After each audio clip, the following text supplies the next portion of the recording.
This facility is not a crime deterrent. It is not cost efficient, and it is not tough on criminals. First, he swapped out the pink underwear. Now he's shutting down the tents after 24 years and countless protests. Sheriff Paul Penzone doing what some lawmakers have wanted all along. ABC 15's Jason Valentine covering our big story tonight live in Phoenix. And Jason, the sheriff says he has plenty of room for these tent city inmates.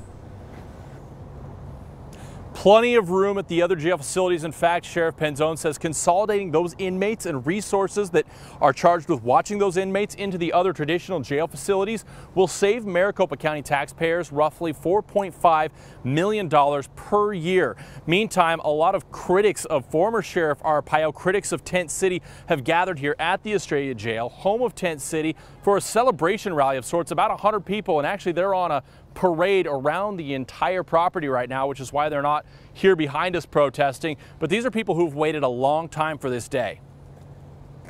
We've been fighting for many years tirelessly against the cruelty that Sheriff Arpaio brought into our communities, and for Penzone to take this step forward has meant a lot. But we want him to know that this is not the end. This is only the beginning of the fight for our communities. These protesters say they won't be fully satisfied until all of Sheriff Arpaio's policies are thrown out, but Penzone says the decision to close Tent City has nothing to do with politics. In addition to saving the county lots of money, Sheriff Penzone says this keeps his detention deputies safer, reduces their stress being out in the heat, and reduces overtime. Plus, he says Tent City did not deter crime at all. It has become a preferred location and a choice by inmates as a priority is where they would like to stay.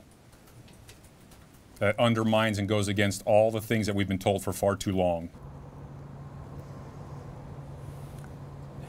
Tent City was such a huge part of Sheriff Joe Arpaio's legacy. I asked Sheriff Penzone if he called Sheriff Arpaio to give him a heads up on this decision. He said simply no.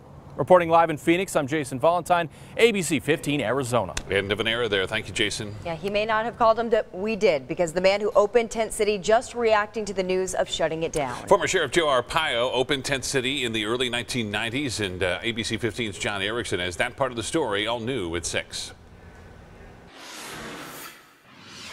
And we spoke with former Sheriff Joe Arpaio here in Fountain Hills late this afternoon. He made it very clear that he thinks closing down Tent City is the wrong move. He says the tents keep people who have served time there from ever wanting to come back. So many people have come up to me and throughout the years and thanked me for their kids being in the tents, hate the place, will never come back. And Arpaio believes that the jail population will grow over the next few years for two reasons. More police officers are being hired in the valley, and President Donald Trump's crackdown on illegal immigration. He says more illegal immigrants who have committed state crimes will end up in Maricopa County jails. Asked whether or not this is any sort of a ding to his legacy, former Sheriff Arpaio said, absolutely not. When they bury me, are they going to say known for the Tent City? I mean, I've done a lot of other things, believe me, in 24 years. Asked about his legal situation, he's due in court on Thursday. Arpaio referred any questions to his attorney. In Fountain Hills tonight, John Erickson, ABC 15, Arizona. Tent City is just one of 8 jails in Maricopa County. And it's unclear how much it cost when it was built in 1993, but MCSO says running it averages $8.7 million a year. It holds a maximum of 2,000 low-level inmates who are sentenced to serve up to a year in jail. Again, the work to shut it down will happen over the next 6 months, with the tents going to storage, being donated, or sent to a landfill. And our coverage of this big story far from over. Hear more from the former sheriff tonight at 10, and get breaking news alerts and updates sent straight to your phone or tablet by downloading our ABC 15 mobile app.